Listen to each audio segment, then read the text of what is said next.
یک وکیل سابق روس را که سال 2016 به روسیه گریخت در نزد مهمانخانه در کیف کشتند.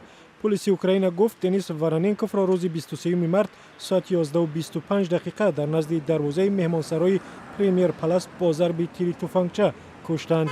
ضمن حمله بین حمله‌ور و محافظ واروننکوف تیراندازی صورت گرفته است و هر دو جراحت برداشتند. دنیس واروننکوف معاون رئیس حزب کمونیست و عضو دومای دولتی بود. او آخر ماه اکتبر بعد باز شدن پرونده جنایی نسبت او با اتهام معاملات غیرقانونی با مالکیت به اوکراین رفت. در آنجا به منتقد سخت کرمل تبدیل یافت و شهروندی اوکراین را گرفت.